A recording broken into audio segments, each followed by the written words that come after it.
Of course, every war movie, good or bad, is an anti-war movie, is an assertion Steven Spielberg made following the release of Saving Private Ryan. According to Spielberg, the very nature of showing war and showing the horrors found within it is going to paint it in a very negative light. On the other hand, Francois Truffaut famously said, "There's no such thing as an anti-war film." That's because the very nature of cinema is to glamorize, showing off heroics and painting it in a very positive light. I'll tie both of these together with a Hitchcock quote.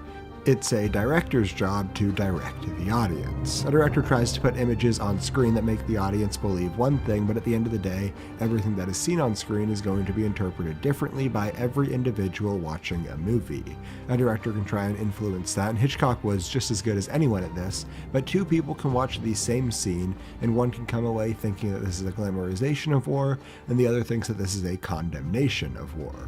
I bring this all up in relation with First Man, not because it's a war film or anything close to that, but because its main concern is the relationship between sacrifice and success, and finding a balance there and asking how far is too far. The film never blatantly tells us how to feel. In fact, it gives us many different perspectives. Early in the film, Neil seems to be very normal. The film tells us very little about him. We know that he's a hard worker who's willing to put himself into very dangerous situations. He loves his wife, and that's all that we really know about him at first. The film allows the audience to project our own perceptions onto the character. Whatever we think of him, he can be. It's probably worth noting that given the historical precedent of the film, we're going to make assumptions of the character based on the real Armstrong. After losing his daughter Karen, those perceptions start to change as we learn more concrete information about him. Armstrong applies to be a part of Project Gemini. He hides his pain and his trauma away. Neil, I was sorry to hear about your daughter. What I mean is, do you think it will have an effect? I think it would be unreasonable to assume that it wouldn't have some effect. This is his coping mechanism. It allows him to find an escape and to focus on something that is different. He doesn't need to constantly think about his daughter when he's being put through literal hell that is preparing to go to space.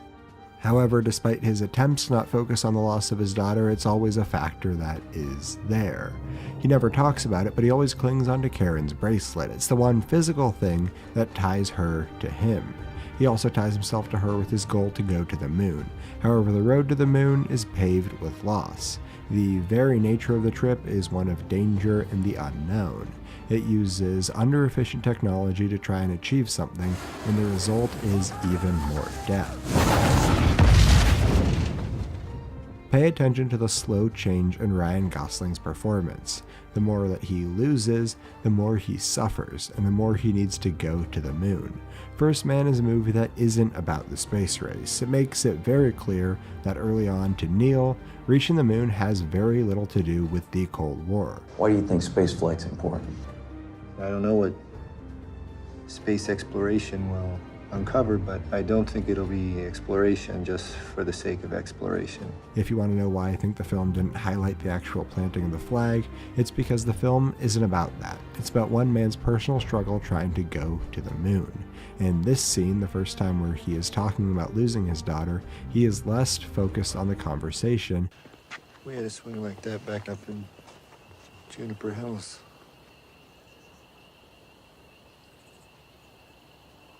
Karen really loved it. And instead looks up to the moon. And before Neil departs, there's one more scene that I want to highlight. Janet, who is equally as affected by Karen's death, is standing in the house and has this conversation with their son. What's wrong? Nothing, honey. Your dad's going to the moon. Okay. She's trying to console him. She's saying that it'll all be worth it once Neil makes it to the moon. But the son simply doesn't care. Can I go outside? Sure. He has his priorities elsewhere, and given his young age and lack of understanding of the subject, cannot find anything significant about going to the moon, and this tears Janet apart. To her, Neil going to the moon means just as much as it does to him. She understands how much it means to him, and when her son shows how little it matters, it strikes her with the realization that it may all be for nothing. And when Neil reaches the moon, there's silence. The film gives the audience minutes to just soak in the nothingness. Although it's never expressly asked, the film is yelling at us. Is this worth it? I don't feel like there's a right answer to this question. Some people may watch the scene and see it as the greatest step in human history, and others may view it as just another step. Upon Neil's return to Earth, he is unable to return to his normalcy. The film's story isn't about going to the moon. It's about so much more. It's about loss and what we value. Going into the movie, every audience member with a hint of common sense and intelligence knows the end result. Armstrong's going to the moon. But what the story is truly about is sacrifice and dedication. Neil loses everything on his way to the moon. Many losses he has no say in, friends, co-workers, and acquaintances all dying to help put him on the moon. But death isn't the only way in which Neil loses people. He also loses the remainder of his family because of his dedication to getting to the moon. He stops talking with them, he stops spending time with them, and ultimately drifts away with them. He's unable to connect with them because he is so focused on other things.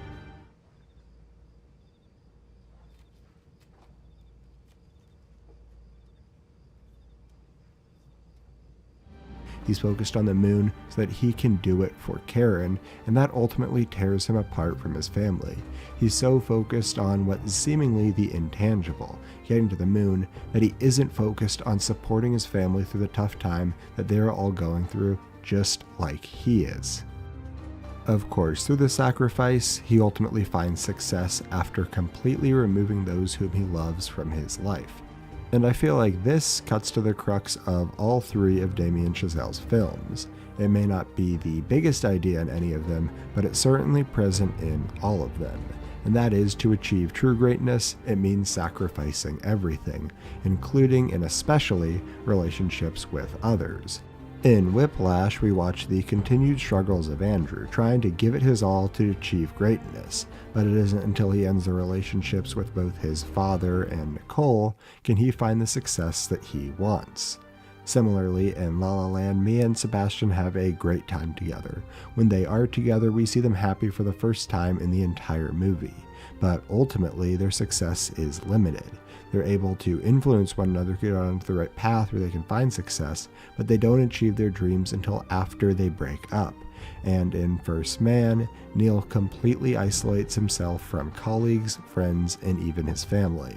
A combination of emotional distress, trauma, and his work ethic leads him to become a shell of a human, focused on one thing and one thing only.